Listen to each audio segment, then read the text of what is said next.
video shows a cop throwing a woman to the ground. I'm going to give you details. Here's the story. Here's a video. We're just gonna pat you down, buddy. Body cam worn by a Los Angeles County Sheriff's deputy shows him and other deputies arriving outside a grocery store in Lancaster and questioning a man and woman accused of shoplifting. Deputies then place the man in handcuffs. One of the deputies then turns to the woman who was recording the incident on her cell phone. Another witness is also capturing the incident in her car. No, you can't touch me. The video then appears to show the deputy slamming the woman to the ground. Get down on the ground. Get on the ground. It's already on YouTube. Stop. Live. I don't give a Stop.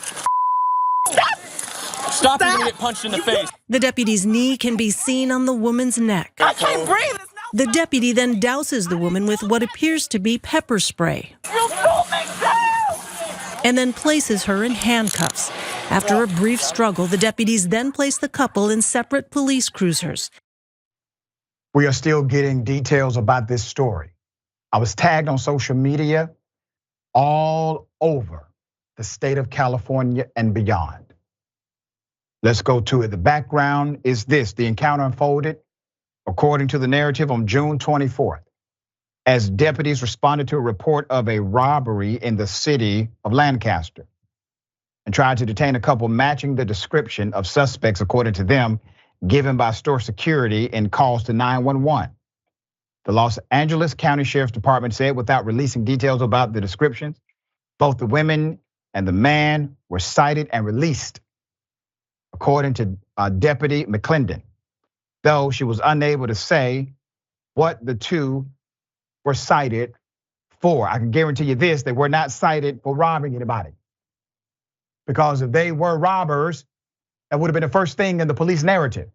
That would have been the first thing that the police officer said in their statement, but they're playing hide the pickle. Put up the picture of the sheriff in charge now. Buck stops with you, Robert Luna. Buck stops with you. Now, you said this would be a different sheriff's department under your leadership. I can't tell. Seems as if the same criminal element that was there prior is there today. The footage will be reviewed to determine if the force used was reasonable, necessary, appropriate, and proportional to the level of actions described, the Sheriff's Department said in their press release. Both deputies have now been reassigned away from field duty, pending further administrative review, according to the department. What did you see here? You saw a citizen, a person, a human being doing what they are constitutionally allowed to do. Record. We encourage people to do this. And police officers who are good cops should want citizens to do it. Why? Because if you're a good cop and somebody lies on you, there's video evidence to prove your innocence. That's why.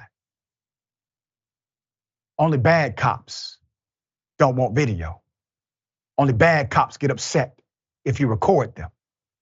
And this is why it's important to have the right policies in place, because states are passing laws to make that action illegal, to simply record an officer while on duty.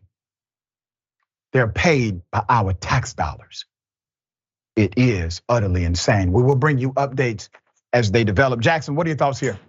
Yeah, I mean, just again, another example of culture. The reason why we keep seeing this happen is because there's a lack of consequence, plain and simple. There was no reason for him to do what he did. He just wanted to do it because he felt that it was his time and his job and his duty to assert his authority and the authority of the municipality that he works under, paid by our tax dollars. So lack of a consequence, that's all this is, over and over again. That's right. Accountability has to be enforced to be real.